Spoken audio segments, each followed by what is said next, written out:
कर्मण्येवाधिकारस्ते मा फलेषु कदाचन मा कर्मफलहेतुर्भूः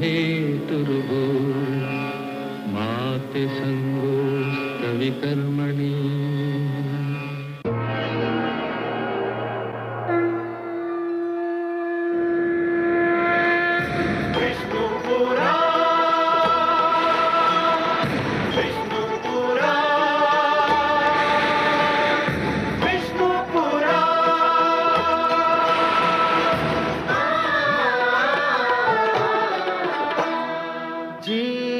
ज्ञान ब्रह्म ज्ञान अथ श्री विष्णु पुराण ओम की कथा महान जय श्री विष्णु पुराण विष्णु पुराण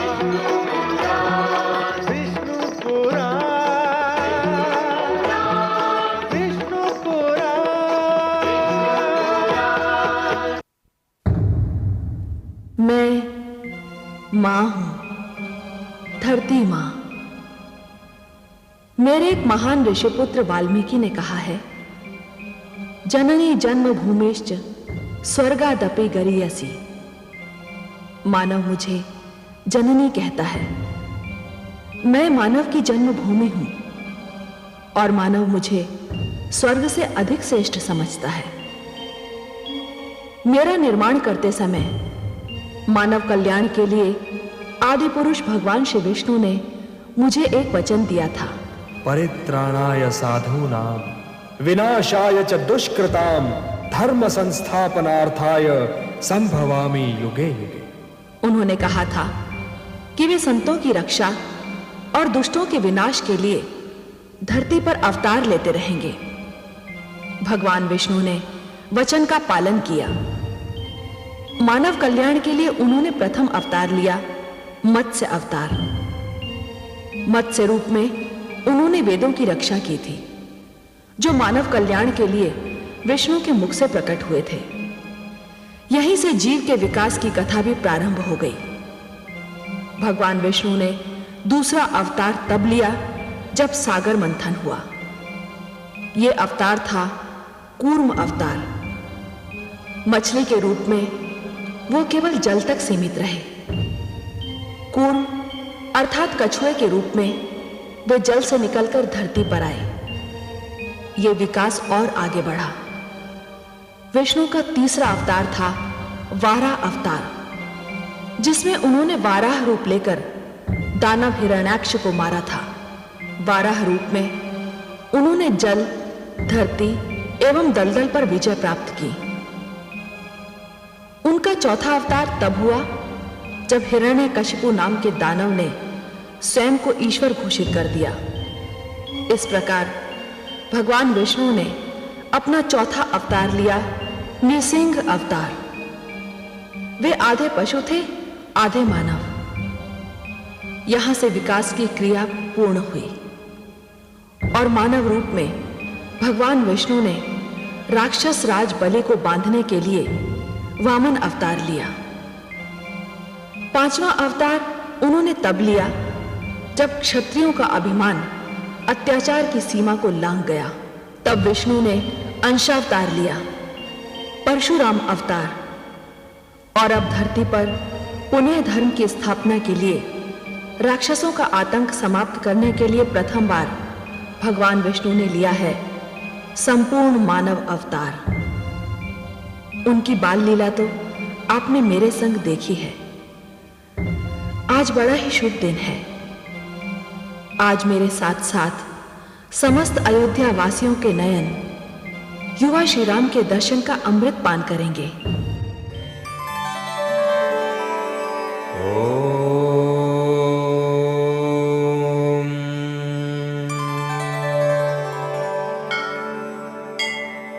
ध्यायेत् सूर्यमनन्तशक्तिकिरणम् संविन्मयं भास्करम् भक्तानां भयप्रदं करधृताम् भोजद्वयं शङ्करम्।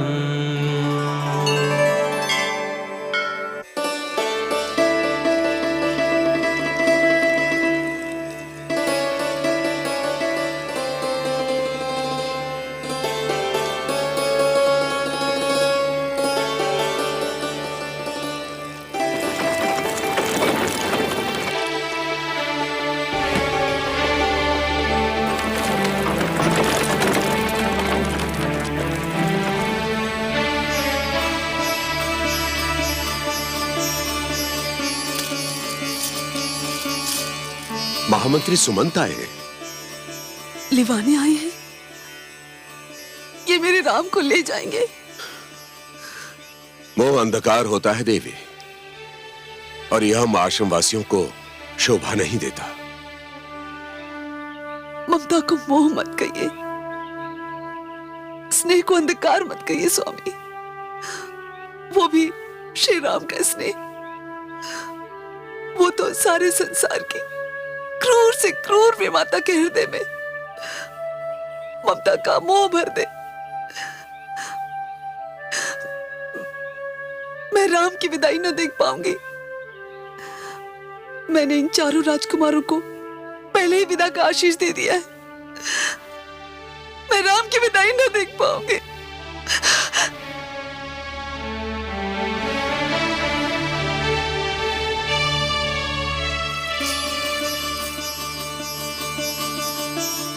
कुलगुरु, सुमंत का प्रणाम स्वीकार कीजिए। कल्याणम मस्तु। महामंत्री सुमंत, 4 राजकुमारों के लिए इतने अधिक वस्त्राभूषण? नहीं कुलगुरु, इसमें अयोध्या नरेश की ओर से भेंट सामग्री है। भेंट? किसके लिए? आपके लिए, माता अरुंधति के लिए कुलगुरु। हमारे लिए भेंट क्यों महामंत्री सुमंत? कुलगुरु, आज गुरु पूर्णिमा है। परंपरा अनुसार शिष्य अपनी ओर से गुरु को आज कुछ भेंट देता है। वो भेंट तो मैं अपने शिष्य राम से ही स्वीकार करूंगा महामंत्री। किंतु राम तो आश्रमवासी हैं, वे आपको क्या देंगे? महामंत्री, आप कहते हैं कि राम मुझे क्या देंगे? यदि राम नहीं देंगे तो फिर कौन देगा? वे तो आदित्य हैं, सूर्य है। वो सूर्य जिसके दर्शन मात्र से अंधकार छंट जाता है और रात्रि समाप्त हो जाती है। आपने तो मुझे निरुत्तर कर दिया कुलगुरु। इस समय आप हम गुरु और शिष्य के बीच में जो आ गए महामंत्री। आप चारों राजकुमारों के वस्त्राभूषण ले जाकर उनके निवास पर छोड़ दीजिए, और शेष भेंट सामग्री महाराज दशरथ को सधन्यवाद लौटा दीजिए। मैं उसे स्वीकार नहीं करूंगा। कुलगुरु, मेरा निवेदन है कि आप इसे अपने आश्रम कोष में संग्रह कर लीजिए। संग्रह कर लूं? धन का संग्रह? मैं धन को जोड़ने लगूं महामंत्री सुमंत? सुमंत, राजा, मंत्री और गुरु को धन संग्रह का लोभ कदापि नहीं करना चाहिए। यदि राजा धन का संग्रह करता है तो उसकी प्रजा निर्धन हो जाएगी। यदि मंत्री धन का संग्रह करता है तो व्यवस्था में भ्रष्टाचार व्याप्त हो जाएगा, और यदि गुरु धन का संग्रह करता है तो प्रजा अशिक्षित रह जाएगी। शिक्षा धनवानों की दासी बन जाएगी, और यह वशिष्ठ विद्या की देवी अपनी माता सरस्वती को दासी कदापि नहीं बनने देगा, कदापि नहीं। धन्य है ब्रह्मर्षि वशिष्ठ, आप धन्य हैं। क्या हुआ देवादिदेव? महादेवी, गुरु कैसा हो, गुरु की भावना कैसी हो, मैं उसके दर्शन कर रहा था। जब गुरु बृहस्पति हो तो उनके शिष्य देवतागण स्वर्ग के अधिकारी होते हैं, और यदि गुरु शुक्राचार्य हो तब भी उनके शिष्य दैत्य, राक्षस, दानव, पाताल के निवासी होते हैं। किंतु मेरे आराध्य श्री राम के गुरु तो वशिष्ठ ही हो सकते हैं।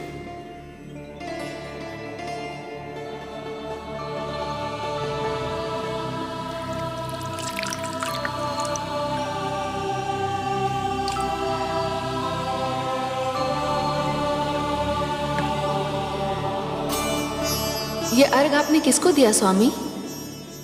उन्हें, जिन्होंने मानवता की व्याख्या करने के लिए मानव रूप में जन्म लिया है, जिन्होंने मानव अवतार धारण करके यह सिद्ध कर दिया है कि मानव सृष्टि की सर्वश्रेष्ठ रचना है।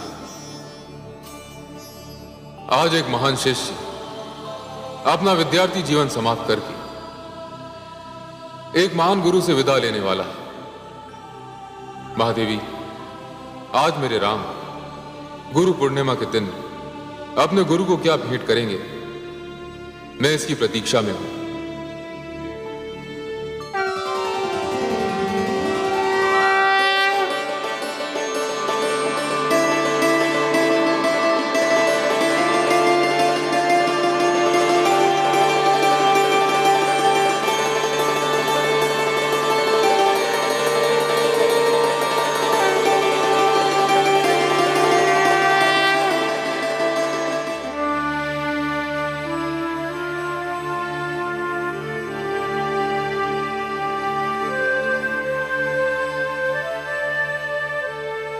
प्रणाम गुरुदेव।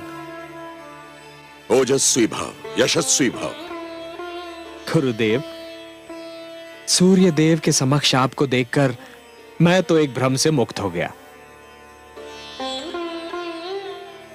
कैसा भ्रम वत्स? गुरुदेव, मैं सूर्यदेव से यह प्रार्थना कर रहा था कि वे अपनी उन तेजस्वी किरणों को समेट लें जिनके तेज के प्रकाश में नेत्र बंद हो जाते हैं और ढके हुए सत्य के दर्शन नहीं होते। किंतु वो सत्य तो आप हैं गुरुदेव, क्योंकि सत्य ज्ञान है। समस्त जगत को प्रकाशित करने वाले सैकड़ों सूर्य मिलकर भी अज्ञान के अंधकार को नहीं मिटा सकते गुरुदेव। भगवान आदित्य नारायण ने तो मेरे नेत्रों को प्रकाश दिया है, किंतु आपने मेरे हृदय, मेरी आत्मा एवं मेरी चेतना में प्रकाश भर दिया है। ओजस्वी भव, मनस्वी भव। राम हो न, सर्वत्र रमे हुए हो। वत्स, परंपरानुसार जो प्रश्न मैं तुमसे पूछने आया था उसका उत्तर तो मुझे मिल गया। आज गुरु पूर्णिमा के दिन तुमने अपने गुरु को भावों के जो पुष्प भेंट किए हैं वे अनमोल है वत्स। गुरुदेव, मेरा तो सर्वस्व आपका है, इसलिए गुरु पूर्णिमा की भेंट तो आपको मुझसे लेनी ही होगी। मैं जानता हूं गुरुदेव कि आप मुझसे बहुत अधिक स्नेह करते हैं, किंतु आज का प्रश्न मेरे शिष्य जीवन के लिए महत्वपूर्ण है। मैं बिना परीक्षा दिए उत्तीर्ण नहीं होना चाहता गुरुदेव। राम, आज तुम्हारे गुरुकुल जीवन का अंतिम दिन है। मैंने बाल्यकाल से तुम्हें देखा है, समझा है। शिष्य की परिभाषा तुम पर समाप्त हो जाती है। प्रश्न के उत्तर के रूप में यदि तुम मुझे कुछ भेंट करना चाहते हो तो बताओ, गुरु क्या है? गुरु की आवश्यकता क्या है? जिस प्रकार सूर्य के उदय ना होने से रात्रि का अंधकार नहीं मिट सकता, उसी प्रकार बिना गुरु के अज्ञान का अंधकार कभी नहीं मिट सकता गुरुदेव। एक अशिक्षित व्यक्ति तो जीवित होते हुए भी एक शव के समान होता है, जिसके लिए विद्या और ज्ञान जीवनदायी अमृत है, और गुरु ही वो अमृत कलश हैं जिनमें ज्ञान रूपी अमृत भरा हुआ रहता है। गुरु एक नन्हे से बालक ध्रुव को महान बना सकते हैं, जिसके समक्ष स्वयं ईश्वर को भी झुकना पड़ता है। गुरु हिरण्यकशिपु जैसे ईश्वर विरोधी राक्षस के घर ईश्वर भक्त प्रहलाद को जन्म दे सकते हैं। गुरु ही तो धर्म और कर्म की व्याख्या करते हैं। यदि आपने मुझे अपना शिष्य स्वीकार न किया होता गुरुदेव, तो इस राम को कैसे ज्ञात होता कि मानव जीवन केवल 4 सिद्धांतों, 4 आदर्शों पर चलकर पूर्ण हो सकता है। ये 4 सिद्धांत और 4 आदर्श कौन से हैं वत्स? गुरुदेव, प्रथम आदर्श है सत्य का मार्ग। सत्यम वद। दूसरा आदर्श है धर्म का आचरण, धर्मंचरण। धर्मात्मा केवल वही व्यक्ति हो सकता है गुरुदेव जो मर्यादा का पालन करता है। इसीलिए मेरे लिए मर्यादा ही धर्म का दूसरा नाम है। गुरुदेव, जहां मर्यादा नहीं हो वहां धर्म नहीं है। तीसरा आदर्श है आत्मनिरीक्षण, स्वाध्याय। स्वाध्यायान मां प्रमदः। जब व्यक्ति स्वयं के अंतर में झांक कर देखता है गुरुदेव, तब उसे अपने उत्तरदायित्व का ज्ञान होता है जिसका पालन अवश्य होना चाहिए। और चौथा एवं अंतिम आदर्श है अपने लक्ष्य का ज्ञान और उस लक्ष्य की प्राप्ति के लिए सही दिशा का ज्ञान। यदि दिशा सही हो गुरुदेव, तो लक्ष्य बड़ी सरलता से प्राप्त हो सकता है। अन्यथा एक दिशाहीन व्यक्ति आजीवन भटकता रहता है गुरुदेव। वत्सराम, गुरु ने तो सिद्धांत बता दिए, यह मार्ग दिखा दिया, परंतु सिद्धांतों का पालन करना और इस मार्ग पर चलना भी तो आवश्यक है। यदि शिक्षा को जीवन में न उतारा जाए तो उसका क्या लाभ है वत्स? तुम अपने जीवन में इस शिक्षा को उतारो। यही इस वशिष्ठ के लिए गुरु पूर्णिमा की भेंट होगी। गुरुदेव, आज ये दाशरथी राम आपको वचन देता है कि जीवन भर सत्य के मार्ग पर चलूंगा।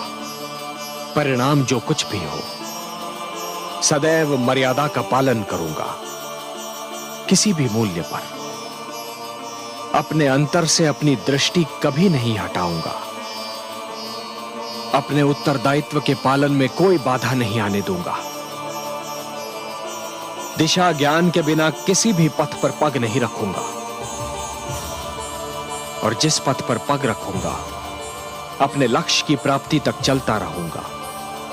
स्वयं के प्रिय से प्रिय की पुकार पर भी पीछे मुड़कर कभी नहीं देखूंगा। हे गुरुदेव, आज गुरु पूर्णिमा के दिन ये राम की गुरु दक्षिणा है। स्वीकार कीजिए गुरुदेव, स्वीकार कीजिए। आज शरयू के तट पर यह राम का दृढ़ संकल्प है।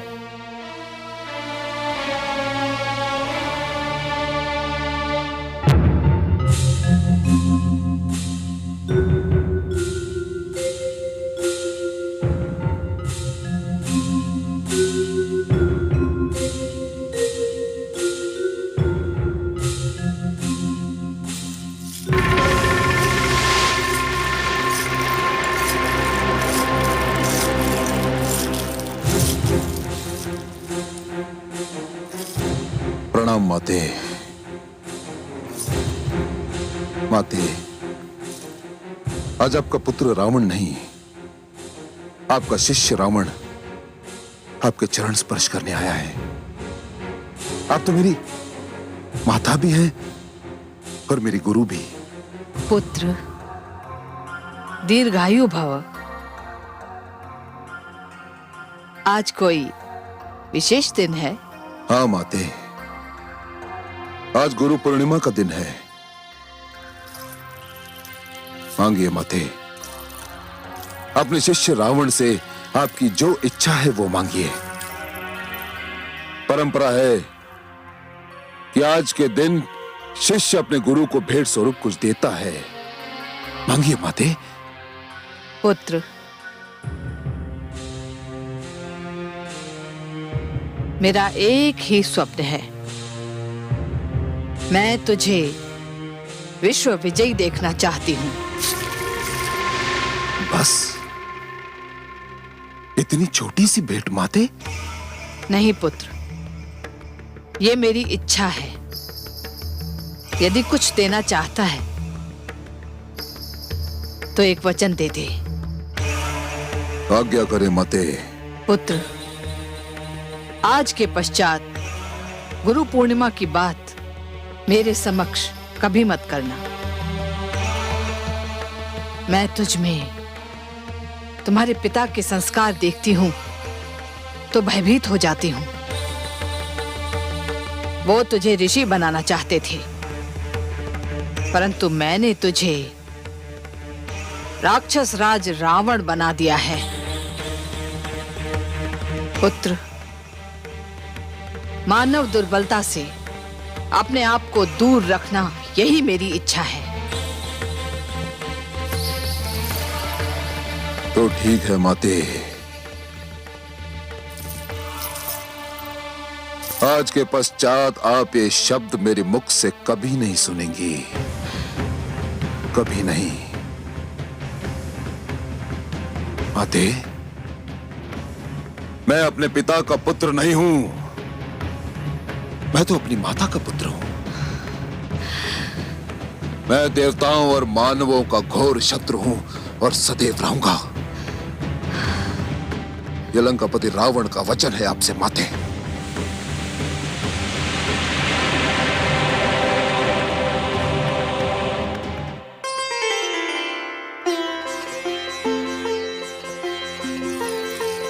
उठो अनुजों, भरत, शत्रुघ्न, लक्ष्मण, आज का गुरु पूर्णिमा का दिन अत्यंत शुभ है। भ्राताश्री, आप हम सब में ज्येष्ठ हैं। पिता की अनुपस्थिति में ज्येष्ठ भ्राता ही पिता समान होता है।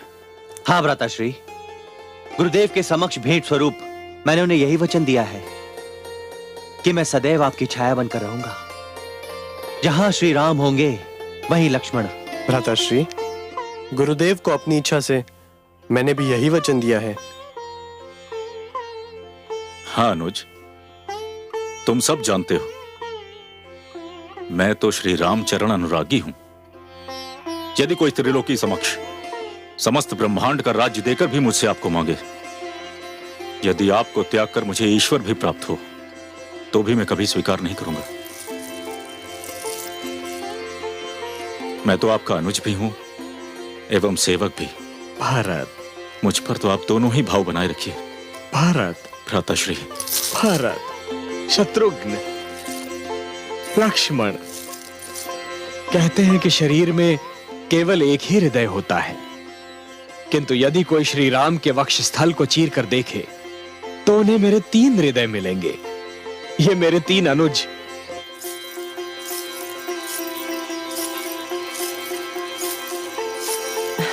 प्रणाम महाराज। प्रणाम धाय मां। अच्छा हुआ आप मिल गए। कृपया महारानी कैकेयी को सूचित कर दें कि हमारे चारों पुत्र राजभवन लौट रहे हैं। महाराज, ये तो बहुत ही शुभ समाचार है। आपको बहुत बहुत बधाई हो। मैं अभी जाकर महारानी को सूचित करती हूँ कि मेरे भरत राजभवन लौट रहे हैं। अभी जाकर सूचित करती हूँ।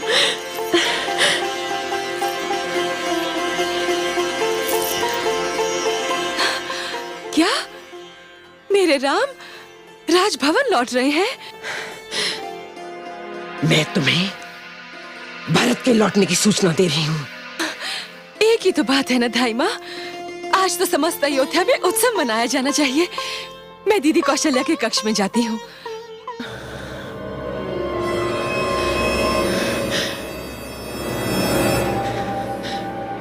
ये नहीं सुधरेगी। राम के लौटने से बहलाई जा रही है। भरत के लौटने की कोई प्रसन्नता नहीं।